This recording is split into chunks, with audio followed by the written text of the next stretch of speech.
Tepu,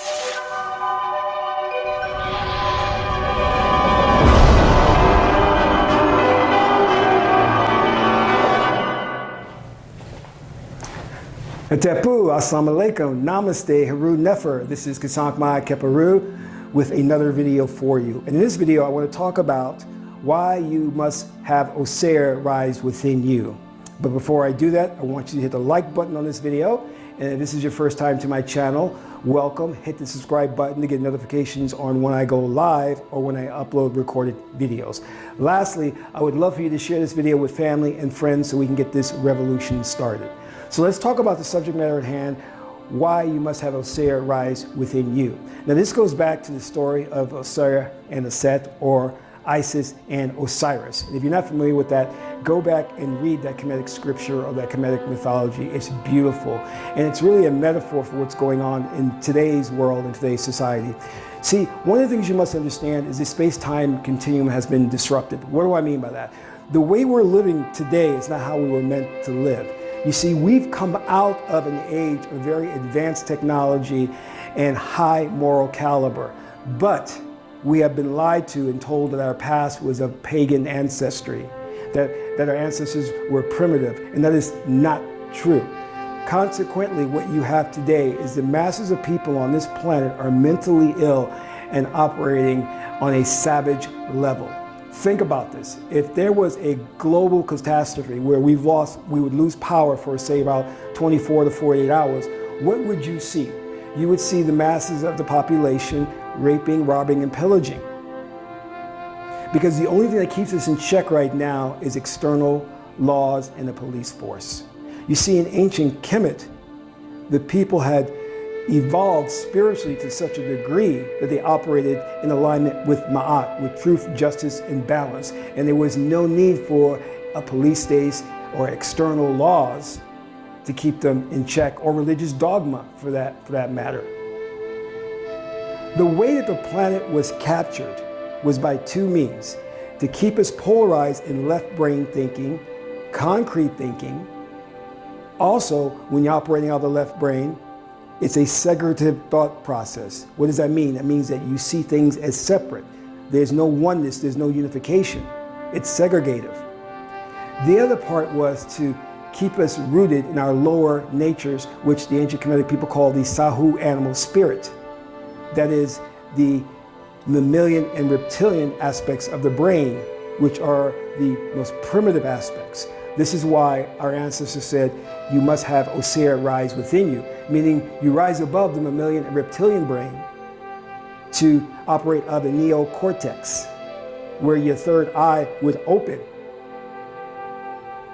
See, the ruling elite was very clever, and they knew that by doing this or operating this twofold process of polarizing us in left brain thinking and getting us to operate out of the lower, most primitive aspects of the brain, what would happen is we would be cut off from source energy.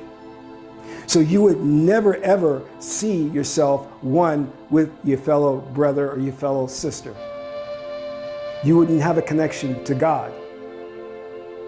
You would operate out of the ego. You would be selfish. You would only think about how you are separate from the world and how there is an external physical world when there is not. See, I'm an empath, and I was born naturally an empath. That means that I am in touch with energies, vibrations, and feelings. So I was born naturally connected to source. This is why I got into the priesthood. I was born naturally looking to spiritually elevate myself, to have Ausar rise within me. And when you seek out that, and when you spend your life on the pursuit of spiritual elevation, you then awaken your higher nature, your higher self, which is consciousness. And you elevate yourself or ascend to 5D. And 5D is where you see everything is one. You are one with the planet Gaia. You are one with the universe. There is no separation between who you are and everything out there. And that is what the ruling elite doesn't want you to understand. That not only that you are God, but you are one with everything. And when you're operating on that frequency, you don't want to do harm to anyone else, because you know in doing harm to them, you do harm to yourself. What we must understand is that we are very primitive, savage, and mentally ill. The only way that we can bring ourselves and the planet back into balance is to have Ausar rise within us. For us to rise to the higher self of who we are as divine creatures, as our connection to Source. And when you rise spiritually, you start communicating with interdimensional beings. You start communicating with spirits and ancestors. You know, the question is if there's extraterrestrial life in the universe. I know the answer to that. I know the answer is yes, because I'm connected to them. I can feel them. I can communicate with them because I'm an empath. And when you spiritually rise, your third eye opens and you will have that same contact. We'll be in one with everything. So there's no need for you to send probes to Mars, probes to Alpha Centauri to find out if there's life out there. You will experience it, because Ma'at truth is about experience. It's not about reading religious dogma or scriptures. It's about living truth, experiencing it. This is why it's important not to accept a religion, not to be indoctrinated to spirituality, because you're a spiritual being by nature, but to form your connection, to reconnect to Source. And that's what religion is, to tie back to. And that's what the ruling elite doesn't want us to do, to discover who we truly are and to make that connection to Source energy. Because when you make that connection, you become one with all. And you can psychically communicate with the plants, with extra-dimensional beings, with extraterrestrials out there. And these questions that we have about life become answered. So I want you to embark on that journey, to have Ausar rise within you. Again, as in the story of Jesus, Jesus was resurrected from the dead. So was Ausar or Osiris. They are known as the resurrected ones. And Ausar, who is the indwelling intelligence, God's intelligence within you, is dormant and waiting to rise. And don't forget, next to Ausar is Auset. And who is Auset? She is the Virgin Mary, the mother, the goddess of nature. And in order for Ausar to rise, you must be like her and nurture that aspect within yourself. Be devoted, because she was devoted to her husband Ausar.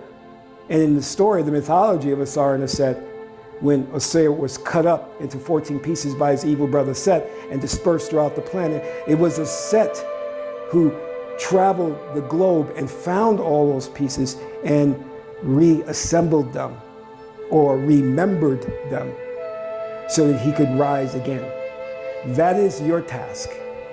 First off, you have to understand and admit that you are not in balance and in harmony with the universe. So embark on that spiritual journey. Embark on making that connection again to Source energy. And your life will be beautiful. It will be harmonious. This is Kasank Ma'at Keperu, son of Ma'at and Tahuti. My mother is the beautiful goddess Heteru Hathor. Until my next video, Amen Ra.